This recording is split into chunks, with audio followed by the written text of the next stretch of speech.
Welcome to Season 2 of the NAPABA Coffee House, brought to you by our generous sponsors. My name is Priya Purandare, and I'm the Executive Director of the National Asian Pacific American Bar Association. Last season, the NAPABA Coffee House focused on career paths of leading general counsel. This time around, we are so excited to sit down with AA and HPI leaders from a variety of disciplines. Their paths to power have culminated in job titles that are not only Chief Legal Officer, Managing Partner, or a lawyer, but Chief Operating Officer, Film Producer, Nonprofit Founder, and even Ontological Yahoo. This season will be hosted by legal legend and NAPABA trailblazer Deborah Wong Yang, who is no stranger herself to forging new paths to power in the legal industry. Deb is a former Los Angeles Superior Court judge and the first Asian American woman to serve as U.S. Attorney. She is now a longtime partner in the Los Angeles office of Gibson Dunn, where she has been on the executive committee for 10 years and leads the firm's crisis management practice. She has been an integral part of the NAPABA family since its founding, and we are so thrilled to have her take the lead this season on thought-provoking conversations with legal luminaries. During our convention last year in Las Vegas, NAPABA had the privilege of bringing together several amazing AA and HPI women who shared their deeply personal and moving stories about success and struggle as they ascended the law firm ladder. Deb was interviewed, and it was one of the most unforgettable and captivating conversations I've ever had the privilege of witnessing in my time at NAPABA. On this episode of Coffee House, Deb moderates a fascinating conversation with Srinija Srinivasan, co-founder of music venture Loove Labs. Srinija also serves as vice chair of the board of trustees of Stanford University and is a former editor-in-chief and vice president at Yahoo. Deb and Srinija discuss everything from growing up in a South Asian American household in Lawrence, Kansas, which included older brother and NAPABA trailblazer Chief Judge Sri Srinivasan, to how her parents helped her and her siblings navigate bicultural identity. It is captivating to hear Srinija discuss the role of practicing choices, something her parents imbued, and how that has guided her throughout her life. And with a little help from her sister, she chose her college major of symbolic systems and the role that serendipity and a study abroad experience played in Srinija becoming the 5th employee hired at Yahoo. Wow, so now I know why Judge Srinivasan jokingly shares that he's the underachiever in the family. Here's Deb and Srinija.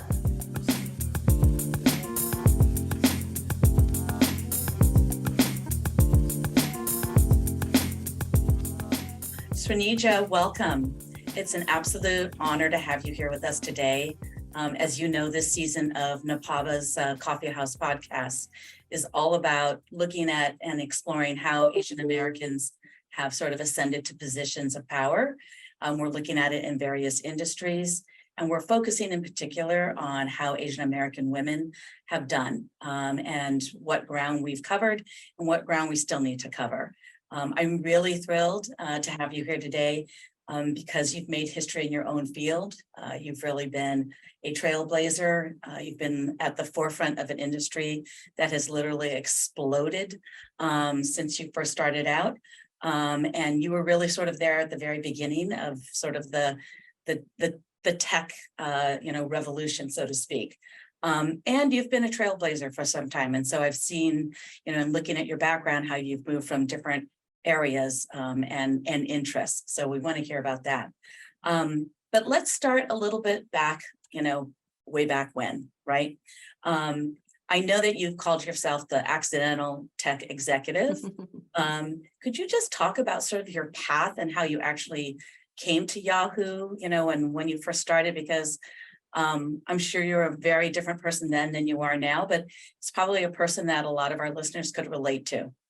Sure. Thank you. And Deborah, nice to meet you. Great to have the conversation. Thanks for the invitation.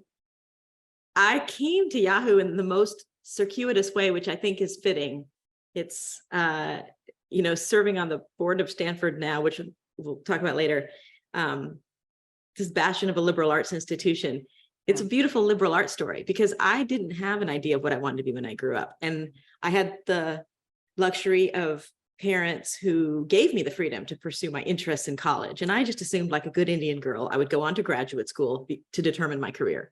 But undergrad was about exploring. And in part to satisfy the core requirements at Stanford, I chose Japanese for my foreign language. And that was its own path of how did I pick Japanese, but it was a bit of a coin toss, something that didn't have anything to do with the language I grew up with, and Tamil, which is the language my parents spoke at home, and obviously English. And then I'd taken Japanese as part of this core requirement. And after a year of that, just enough to want to learn more because you've invested so much time, and you only know how to say, like, the ocean and the mountains are beautiful, aren't they? But you can't really go further than that. So I kept going with it. And then it's like, well, what do I do with it? I didn't envision myself living in Japan, working in Japan, but Stanford had an opportunity to study abroad at an overseas center in Japan. I was like, well, why don't I do that? And then I can have a change of scenery, junior year, study abroad. And it was in Japan that I met two guys who were on their own digression from their PhD in electrical engineering, David Philo and Jerry Yang. This was 2 years before they started making what would then become Yahoo, and 3 years before we formed what became a company. But had we not each pursued this diversion or something that didn't seem to have anything to do with the rest of our lives, we wouldn't have met and actually began the rest of our lives. But I think there has to be something slightly different about you, right? Because you can also be that person who goes on that study abroad program and then just comes home and says, I went to Japan for the last semester, and then kind of goes back to everyday life. But there's something about what happened or how you addressed it that kept you in touch with them, that kept you interested, that started a dialogue or something inside of you that allowed you to ultimately leap when they were actually starting a company. And I dare say that as a good, young, Southeast Asian Indian girl, right? The idea of taking all these risks all that time ago, today it's different. That's part of sort of, I call it the Stanford recipe, right? But back then, that really wasn't. No, in fact, the timing is interesting because it was before the startup craze began. It was before that was even a thing to do, let alone a cool thing to do.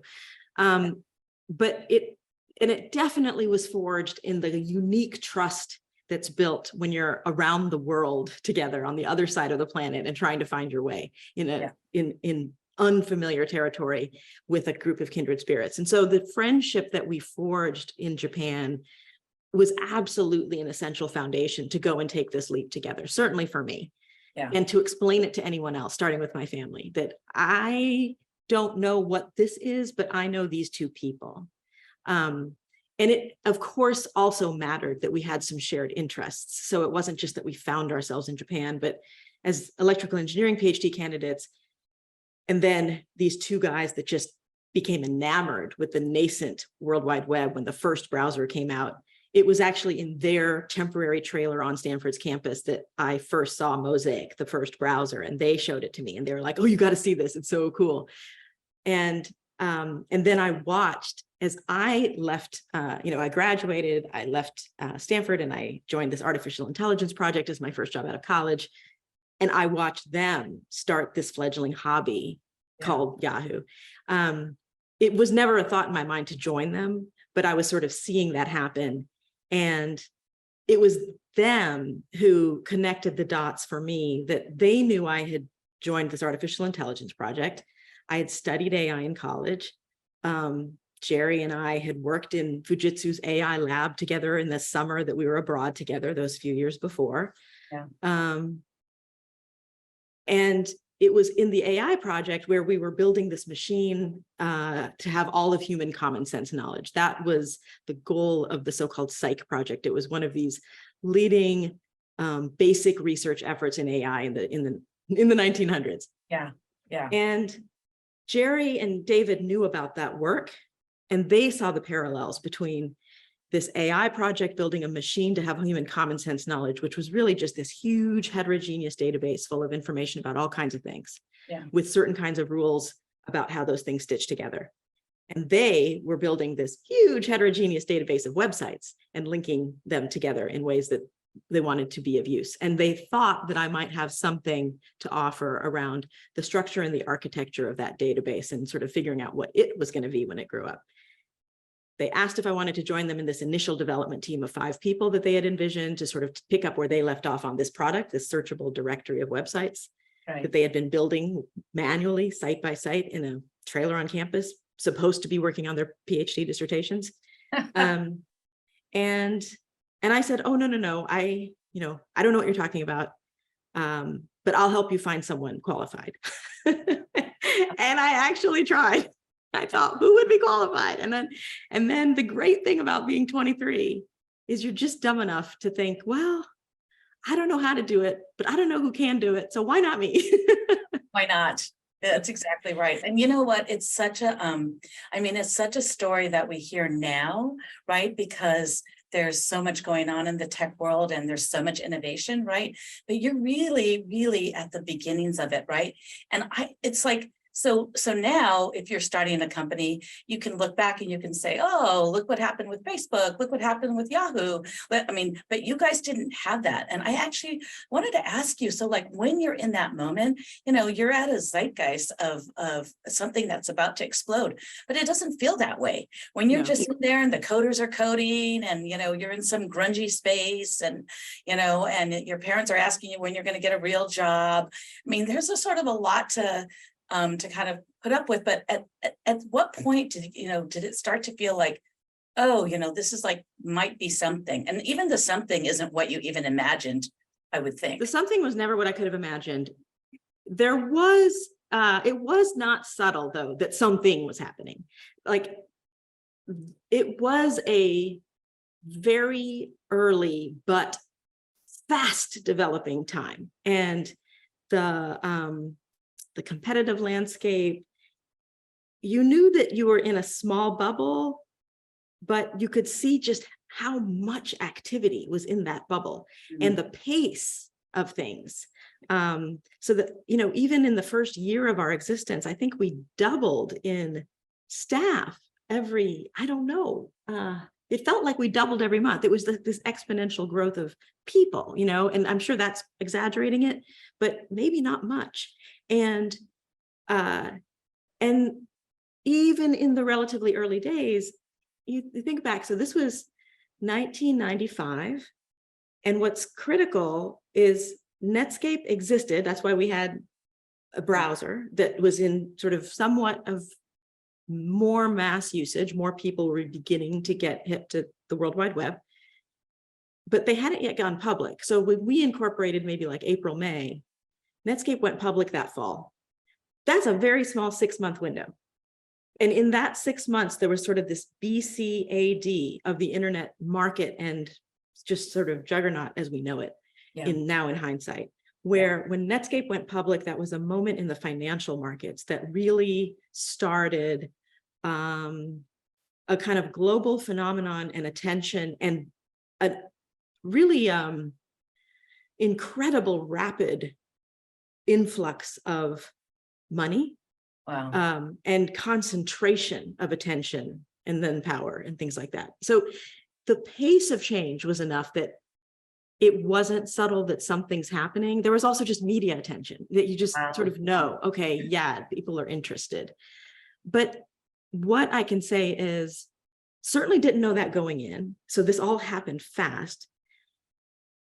And for me, I really did always hold this kind of assumption that I know the statistics, 9 out of 10 successfully funded startups fail, So why do we think we're the ones that are going to beat all the odds? And there are way more things out of your control than in your control. And that kind of notion that I was going to go to grad school like a good Indian girl was always out there. And that was always sort of, well, when we fall flat on our face, but aren't we glad we tried? Then I'll go to graduate school.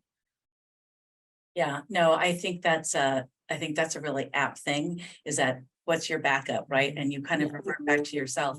But, you know, while this is happening, I can't help but think you're a long way from Kansas, right? And I mean that in every, you know, way, shape, form, because you are from Kansas. And I think, you know, I've read some stuff in the past where you've said that that you were downstream. I think this is your terminology, but downstream with so much love from your parents and siblings. And I'm really curious what you mean about that, because the world that I live in as a lawyer is actually the one that your brother lives in, who's, Yes. you know, who's a rock star in my world. So I'm mine too.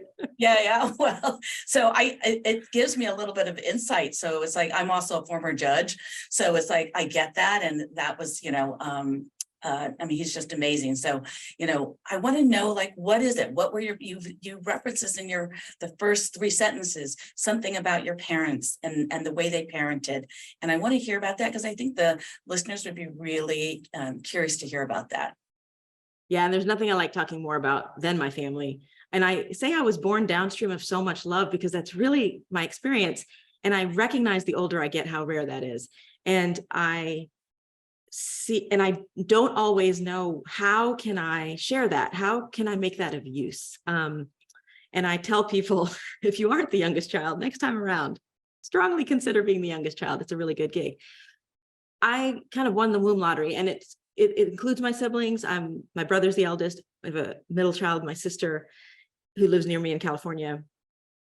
And they, but I think all 3 of us benefited from the environment that my parents created. Classic, epic immigrant story. Each of them, my parents left everyone and everything they knew, their whole gene pools on the other side of the planet, India, and forged a life together here in the States. They didn't know what the future would bring. They did it with faith and investing of themselves to make a better world for their kids and a better life for their kids. And, you know, I think any of us who are children of immigrants have our version of just sitting in the awe and the wonder of that choice that was made on our behalf. And my parents, each and both, again, it's like this thing that you realize the older you get and the more you see things in perspective. They were each and both so centered, so grounded, so clear about who they were, about why they made the choice to live here in the States, about I didn't grow up with some of the stereotypical angst about, am I too Indian? Am I too American? I mean, not that that wasn't a present question of how to navigate the bicultural existence, Right. but it wasn't really anxiety producing. It wasn't a source of pain. It felt, and I think that's because they didn't project a sense of anxiety about it. I think they understood for themselves that this is what we're going to insist on trying to convey forward that is of value to us. And at the end of the day, it's not up to us. The kids are going to do what the kids are going to do, but we can do our best to model what we believe matters most. And they just lived that way. They lived by example more than word. And they set a really high bar, but the bar was always about our intention and our effort. It was about being of use and being of service. I mean, I don't meet a fraction of the bar that they set, but it's a constant guiding North Star, you know, the way that they showed up in community, the way they showed up in their own environments, and how they were always looking around to see who needs what, how do I be of use? Yeah, and I think about the fact that, you know, you're in Kansas, right? And you're a South Asian in Kansas. There can't be that large a community, right? No. So it's not even that their family members are halfway around the world. It's that they're all here by themselves. And so as they're trying to forge their way in America, they're also trying to keep their culture alive if they can, right? Yes. Trying to raise their children with all of the institution that they have from the ways that they were raised. But you're living in an environment where there's not a lot of community support for that. No. And so in small and large ways, they had to navigate choice making, they're not really tiny things, but smaller things like, are the kids going to eat meat? Because we're in Kansas and they're Hindu vegetarian. And maybe bigger things like, are we going to are we going to frown on or support if the kids date someone not Indian? I mean, all kinds of questions, identity and relationship and habits and practices. And this is where I just admire, they did the math, they sort of thought it through and navigated that in a way that didn't just make it anxiety producing for us, that we felt like, okay, here we are. In fact, what it was a practice in making choices. It was a practice in seeing whether it's what you're going to eat or who you're going to date. There are different ways to see the world, and there are different ways to see that choice. There's, in this case, there's sort of maybe their Indian way, and then maybe there's an American way. Yeah. And at the end of the day, we are choosing.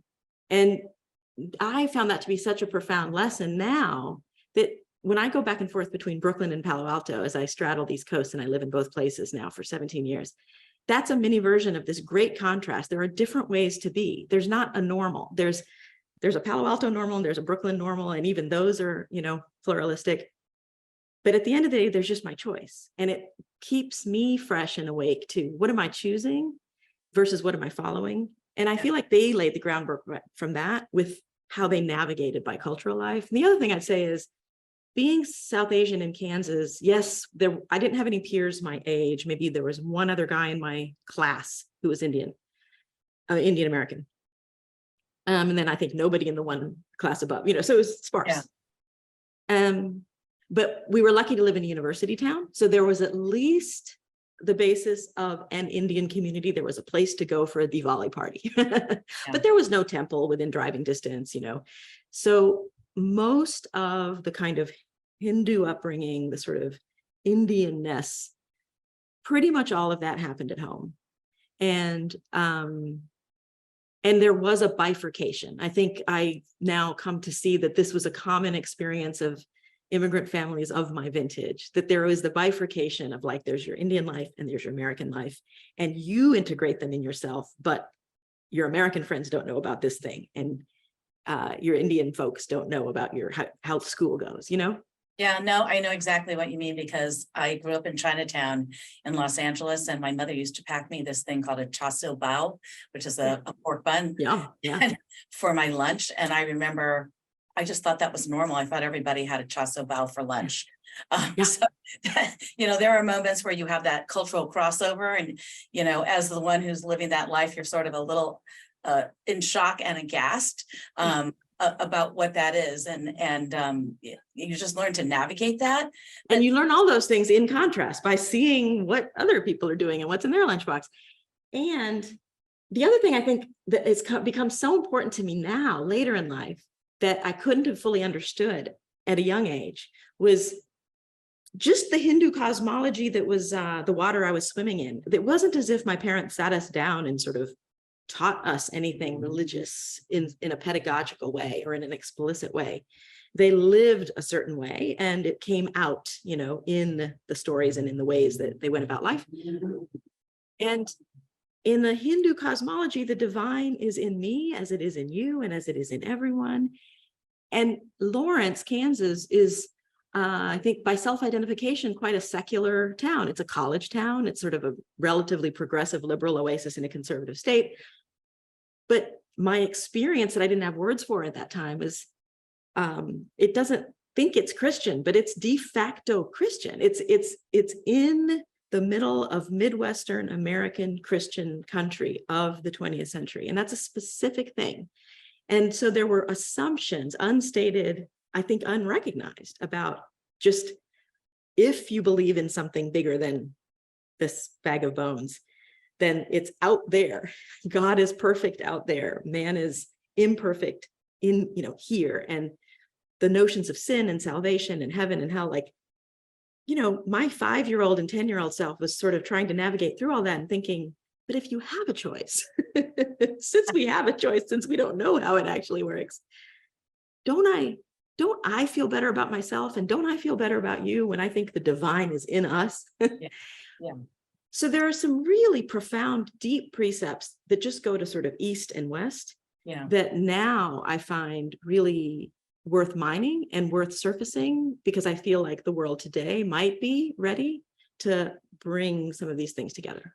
Yeah, no, and we're going to talk about that in a bit, but if you look back on your childhood and some of the ways that you were brought up, I mean, what are some of the things that you think gave you strength? It sounds like an overwhelming amount of love. Yeah. It sounds to me like an intellectual address, right? That whole openness, like it's okay to do this, it's okay to do that.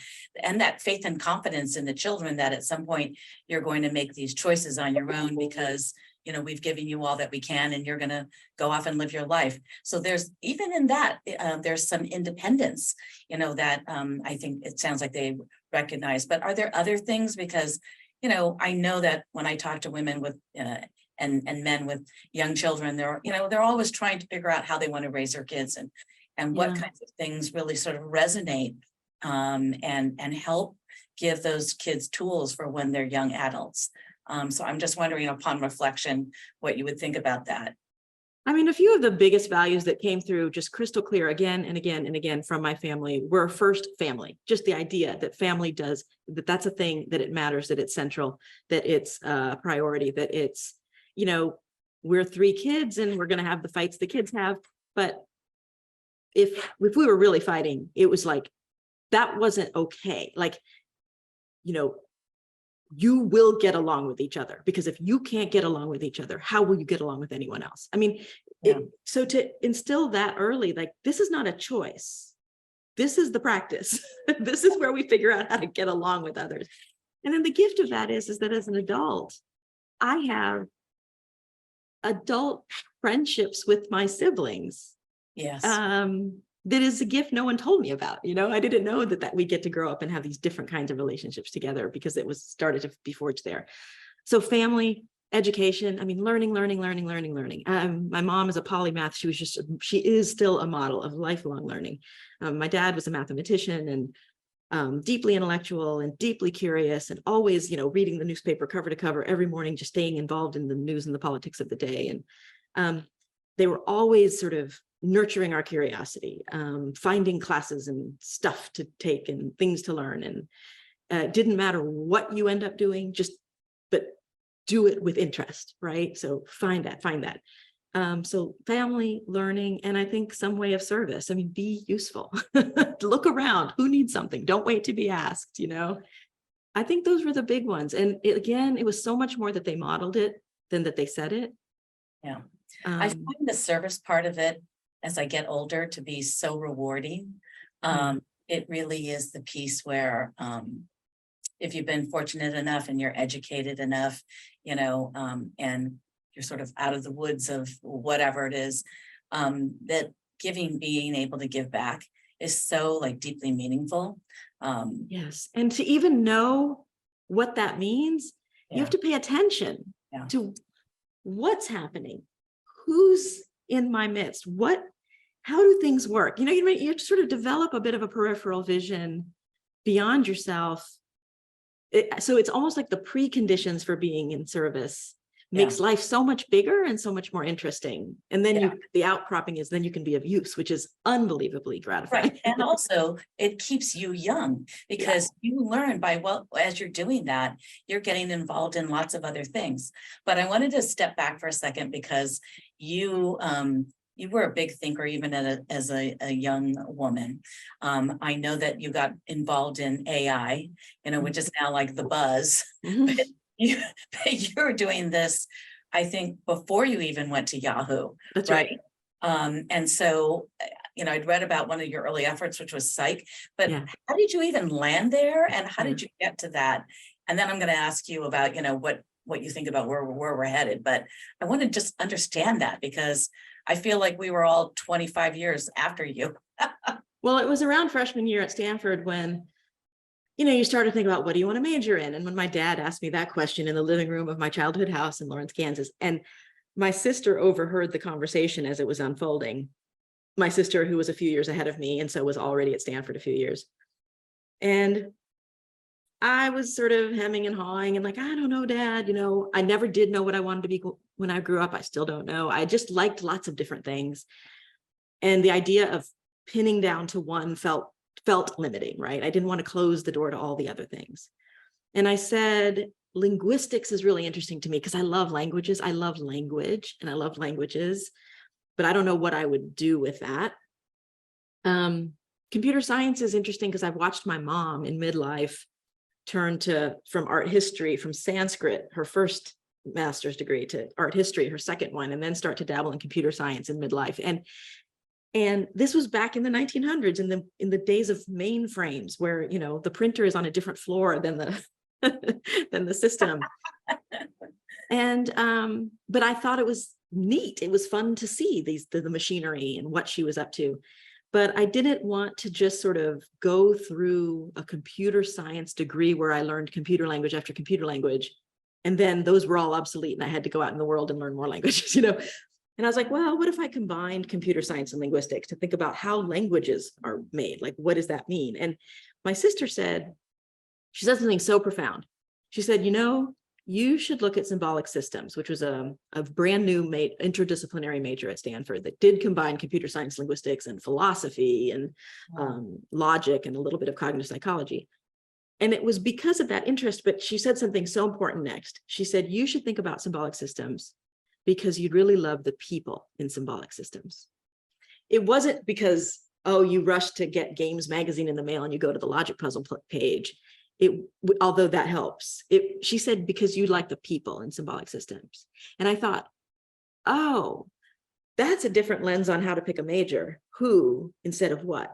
Yeah. And she was exactly right. She knows me. And the vibe and the subculture of this fledgling interdisciplinary major was a bunch of people that they were my tribe, right? Yeah. They had lots of different interests. They didn't want to just pick one. They weren't just on the quote unquote fuzzy side. They weren't just on the techie side. They wanted the philosophy and the computer science. They didn't need to know what they were going to be when they grew up. So the fact that they couldn't explain their major to somebody else wasn't a deal breaker. You know, they were just going to learn and see where it took them. So all of those things meant that the community of kindred spirits was kind of the environment that was going to be stimulating for me. And that insight, you should do this because you'd love the people there, has guided every choice since. But it started with that major. And that major, that intersection, computer science, linguistics, philosophy, etc., logic, for me formed the basis of these questions around language and intelligence. To what extent is our intelligence defined by or limited by our language? How much can you know a thing when you don't have words for a thing? How does having different words for a thing change your understanding of a thing? All these questions. And then applying the human set of questions about language and intelligence to the machine, and what kind of artificial intelligence is derived from artificial or machine language. So it was a foundation for AI, and I concentrated in AI in my undergraduate studies, and then ended up, to my surprise, finding a job out of college that would hire a kid out of college to do AI stuff. Wow. Okay, so I have to ask, since I get the opportunity. So given everything that's going on now and all the proliferation of AI and all the different kinds of uses, it's like, any sense of like just sort of where we're headed? I mean, honestly, for somebody who doesn't have that kind of background, it feels a little overwhelming. So I'm just like, from a more scientific based and an engineering based perspective, like, where do you see that? Because I have some follow-up questions on exactly what's going on with AI, you know, but. Yeah, well, the good news, bad news is, I think if you talk to anyone who's honest, who does have the background or who is ensconced deeply in AI these days, they would be overwhelmed too. They would say they're overwhelmed too. It's the nature of what we call exponential tech that, because it learns from itself, will grow and change in exponential pace, which is not something we're well equipped to understand or prepare for. And we're starting now to see, with this huge fever right now, just what it feels like when things change exponentially. Yeah. I've never had a crystal ball. I've been a terrible prognosticator when it comes to things tech. But what I know is, when people ask me things like, should I be scared or should I be optimistic? I really believe one should be exactly as scared or optimistic as one is about humans, because all technology is and has ever been is every technology, from, you know, the wheel to the car to AI, is a tool that amplifies and accelerates the consciousness wielding it. Yeah. So a knife amplifies and accelerates the consciousness wielding it that wants to cleave this object, and I can do it more quickly and easily with the knife than with my fingernails or whatever. AI is this in exponential form. So we can and will accelerate and amplify crappy consciousness, and we see the effects of that. Yeah. We will, but we can amplify and accelerate elevated consciousness. So the question is, to me, how do we go upstream? How do we attend to the quality of the consciousness wielding it? Yeah. And how do we get more consciousnesses in the act of defining it, making it, developing it, showing us what it can look like? Yeah. Because I don't think it's our imaginations that are impoverished. Like even at Yahoo, before AI, when we were just talking about tech of the web nature, of the internet nature, what became clear to me is, oh, very quickly after this halcyon primordial state of before Netscape went public, remember like back in the 1900s when there was like the Well and CompuServe and BBSs, and it was actually kind of like a post-hippie communitarian culture that created the foundation that ended up becoming the web. That ethos got quickly kind of quashed and converted through capitalism, right? Like once all the money came in, then different incentive structures and rules guided the tech. And very quickly, it's like we are only seeing tech on capitalism. But there was a moment there where we saw this infinite amount of creativity of what would tech be just from people trying to explore questions, and that wasn't without a profit motive, without sort of a monetary attachment. Yeah. So I got to experience that for a minute, and I know we couldn't do that, right? So it's like, how do we get different consciousnesses to expand even our understanding and our imagination for what this can be, where it can go? Yeah. Well, actually, you're making me feel better, because one of the things that I wanted to talk to you about is in that, to use your term, the consciousness, right? I wonder whether or not it's the right kind of consciousness. And by that, I mean, it's not a new thing that there are very few women in tech. You were one of the very first ones, right? But I still read statistics these days that basically say, 15% of engineers, engineering occupations are women, or in the STEM workforce, it's about 27% of women, even though the numbers of women graduating from college are higher than they have ever been and have surpassed men. I think we're somewhere, or the census data puts it somewhere just under 60% for women, right? Yeah. But I don't see that same reflection in that particular field. And so I wonder how that affects the consciousness. And then to that point, I'm a little bit heartened, because I hear you with your expertise talking about how things fall down and will stream, some stuff will flame out or whatever. So maybe some of the biases that go into it will flame out. But I'm just wondering how that will affect the AI, because that's not a solution that's going to come quickly. And we're in it right now, and we're creating right now. And as you know, it's really hard to undo things once they're sort of baked. So I'm just curious what you think about that, and what you think, we can or should be thinking about in that regard. Yeah, and I wish I had great solutions, strategies. I think, first of all, I think those questions are deeply consequential. They're like deeply profound. And we should all be elevating them and asking them. And I guess where I go is representation absolutely matters. And it's woefully inadequate and insufficient, because what really matters is that in that representation, we are getting and mining the difference that we need, the complementary ways of knowing and ways of approaching questions that will expand our understanding of possibilities. And we are narrow. There are blinders right now between capitalism and between a sort of male-centric, geek culture as the web was starting was one thing, but bro culture is another. And when the money came, geek culture kind of got augmented and sort of trumped by bro culture. And that's a tough one to penetrate when that's not your culture. It's because you don't even want to, you know what I mean? Yeah. So first, we need people who want to be who they are in environments that might not feel like them right away, but need this different shape and way of thinking and moving about in the world. So I hope that we're inspiring, motivating, provoking, a new generation of women to not join and kind of assimilate or follow the well-worn path, but to join and expand, to join and change, and not for change's sake and not for adversity's sake, but because we understand actually that we have something unique, a point of view that is essential, that is life-giving to a conversation that's missing it.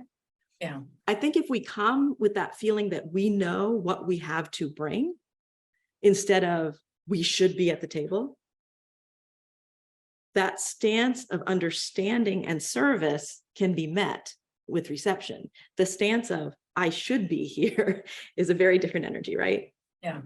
Yeah. I think also, I mean, especially coming from, an immigrant situation, right? Or a recent immigrant situation, sometimes you don't even know what you don't know until you're actually at the vista, right? And so, I look for things that encourage people to push themselves, to educate themselves, to be in places where other folks like them don't necessarily exist, because in that you get some of the beauty that you were just describing. But sometimes it's so hard to tell someone what to do because we're still forging the path ourselves, right? Yeah.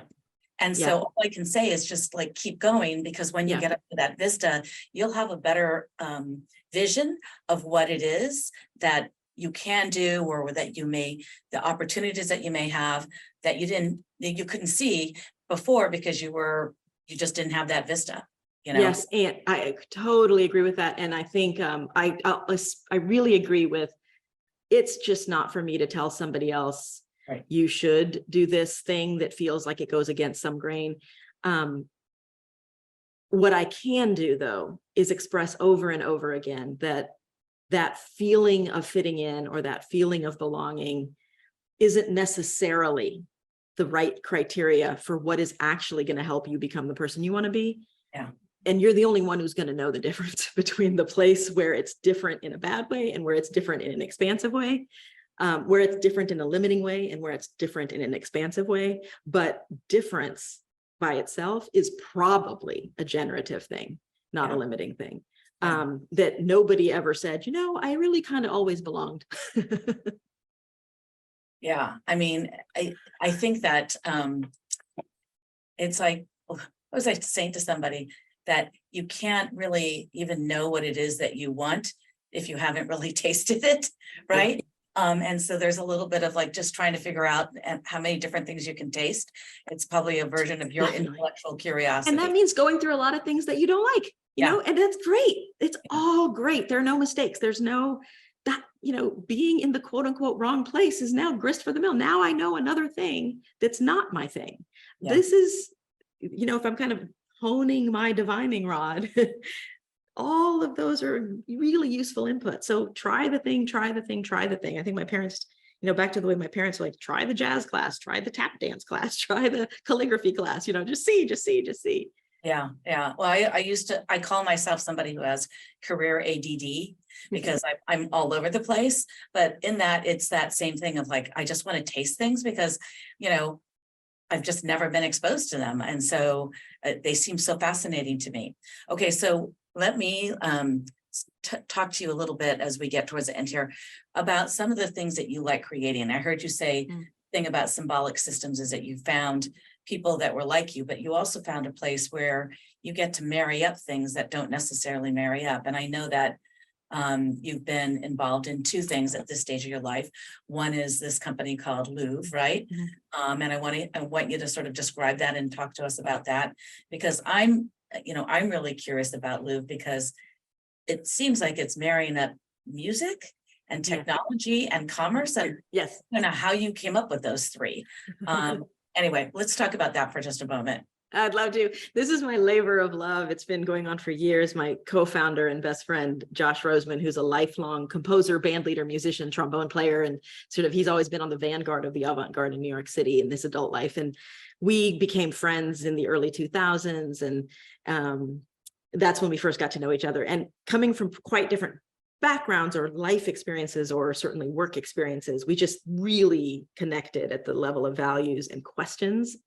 And it was at this intersection of commerce and technology and culture, and how can we make sort of the markets work for us and not against us? How can artistic values guide the marketplace, instead of coming out of this quarter century of the web, where the web, the internet, sort of co-opted what the 20th century music industry had been.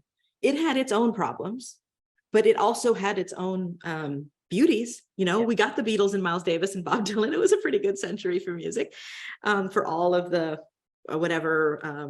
corruption and consolidation and opacity of the big bad music labels and studios. There was also people invested in investing in the arts, in investing in creative culture.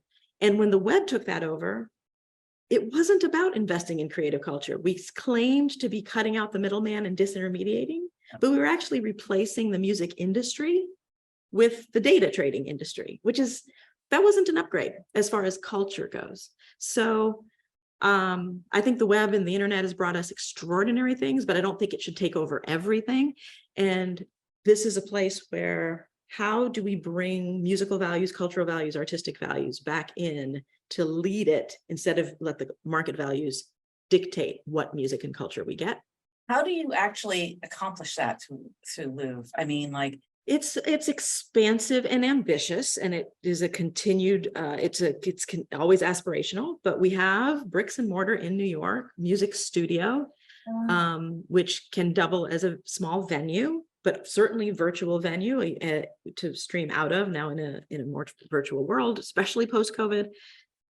And importantly, devise standards for a distribution platform. What would a 21st century label be? What would benefit from the good things about the 20th century music industry, where you actually had services for artists? It wasn't all DIY. Everyone didn't have to make their own t-shirts and be their own webmaster and give good Instagram, none of which Bob Dylan would have done, right? But to have artist services actually serve and do things, business and marketing and distribution. So what would a 21st century version of that be, where we can bring the benefits of digital technology to mitigate the opacity? We can make things much more transparent in a digital environment. We can invite people into a much bigger story, so that I call it like, what would farm to table music be? That decades of understanding in my life took me from a Kansas girl that didn't understand really where apples came from. You go to the store. To a Californian who carries my cloth bag to the farmer's market, because I understand buying an apple at that market is helping to create the conditions for more apples while I get the apple. It's a much bigger story, and I see my participation and my choices affect that whole.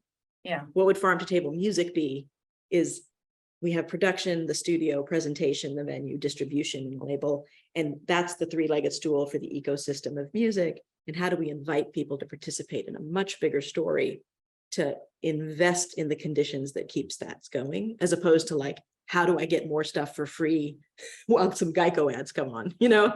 Right. So just different way of seeing one's participation. Sort of a Sundance vibe in music. Right? And it's very early Redford stages, right? Yes, we need bigger stories. We need to put ourselves in the place that we in fact inhabit, but that capitalism tries to put blinders on to not make us see the choices that we're making. We're always making choices.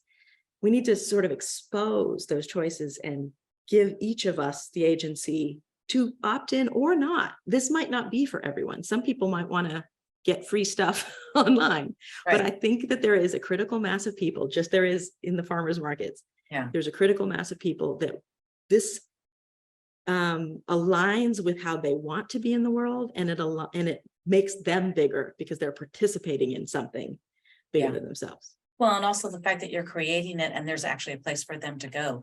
So you're sort of defrocking some of the capitalistic elements of it that have sort of, as you said, put it out of a little bit out of balance from Yeah. what it truly is in their heart, and giving, really creatives a place to go where they don't have to necessarily just subscribe to plan A. Do you know what I mean? Yes. And Yes. that sounds really amazing. So hats off to you for that. All right. So I just wanted to talk to you about, and lastly, just, you spend a lot of time talking to younger people, thinking about their future. I wanted to ask you, as we close here, what sort of advice would you give to them, even though I know you don't give advice in that sense? But, the enlightenment that comes from being where you're at. Now, I know as a member of the Stanford, Board of Trustees, you constantly think about the ways to educate our, younger people in our country and abroad, ways to open their minds so that we have a more beautiful and better world, and one that's really driven by intellectual pursuit and all the goodness that comes from that. So, I just wanted to see sort of what you were thinking, and, really if you were talking to somebody who was much younger than yourself, what you would say to them at this point in your life. Yeah. And I think, with the gray hair comes some license to maybe deign to try to give advice, once in a while. I can just offer what's been most useful for me. And one of the things that's been most useful and is useful to me every day is coming to an understanding about practice. I love the word practice. I love the fact that it can be, like going back to my love of languages. I love the word practice can be used in so many different contexts. It's going to be a noun, it can be a verb. You can have a golf practice, you can have a law practice. And it lowers the stakes and it makes every day sort of more achievable, and gives, I think, a real important purpose, which is I'm just practicing being the person I'm going to become, like whether I'm thinking about it or not. This right here is the sum total, better and worse, of all the things I've practiced for the prior 51 years. And there's no neutral. Whether I'm thinking about it or not, what I'm practicing right now is what I'm going to be better at tomorrow. So if I'm practicing making sure nobody's ever upset with me, if I'm practicing, what are all the good Indian girl syndromes, like if I'm practicing meeting other people's expectations, if I'm practicing delaying something that I really want until some milestone emerges, if I'm practicing, there are all kind of standard tropes that we can fall into, then not only am I not practicing the things that I actually value more, but I'm practicing not doing those things. I'm getting better at not doing the very things that I actually know in my heart that I want to be better at. And conversely, all I got to do right now is practice being the person I wish to become. And if that's more honest, if it's less judgmental, if whatever that is, this is it. This is the Super Bowl. Every opportunity, every engagement is gonna give me a chance to practice that. And then you incrementally, we just do get better at what we practice. And a week later and a month later, and then really a year later, you can look and say, oh, I'm more this. And that's a place I wanted to be, Yeah. And so that might go down to job choices. It might go down to relationship choices, all the stuff of every day. I'm just practicing. And whether I'm paying attention, so let's pay attention to what we're practicing, because we're going to get better at it either way. Yeah, it's interesting. I think some of what you've said about just the way you make choices, right? Part of it is that calculus that your sister said to you about, through people. It's really quite insightful, because it's almost like it allows you to be happy, because you're sort of making it based on who makes you happy, and it's, in some ways, it's another way of finding your natural self and your natural strengths, right? And sometimes when we live in the world, you get caught up with, am I going to get a job, or it's going to pay, or whatever. And so these are luxuries, but I think they're important things, because I just literally was telling my daughter this morning, who just graduated, that if you find the things that bring you joy, and if you find a place that makes you happy, you will succeed, because the energy that you put into it Exactly. it's going to be so much different and so much more creative, because you're going to be your true self. And it won't be apparent out there, because you're the only you we have. You're the only you we have. So if you're looking for how to do it out there, you're not going to see yourself. So the seeing yourself part is really getting deep with your own introspection and reflection of which is more me, what is more me, what do I wish to be more me? And then if you play that out in the world, it just turns out to be useful. You'll find that, oh, that's interesting, that's of use, Yeah. Well, and also, like, if you're somebody like yourself who didn't exactly know what you wanted to be, you sort of learn by experimenting, right? Yeah. And so by doing all these things and being open to all these different kinds of things, like, oh, you guys want to start some crazy company? Okay. Sure. I'm in my 20s. Yeah, right. What do I have to lose? That sounds like fun, right? But I think that having that some of that confidence in yourself, and also being open-minded to things has really resonated. So anyway, well, congratulations to your daughter. This is a huge day. Oh yeah. No. It's great. I have to say that especially after COVID, when you see a graduation, I literally am sobbing, because, I'm sobbing. I think I'm happy for all the graduates, but really at this stage of my life, I'm so happy for all the parents, because it's really like an achievement for them. Like, you've sort of run the gauntlet, and you've gotten to this point. So I get always very emotional the minute, like, the pomp and circumstance even starts. So anyway, thank you. Well, Srinija, thank you so much. It was a pleasure to, have you here with us today. And I look forward to all the great things that you're going to do. And I thank you so much for giving back to our community, but also giving back in in a much larger sense. And I look forward to seeing what's going to happen, with Loove.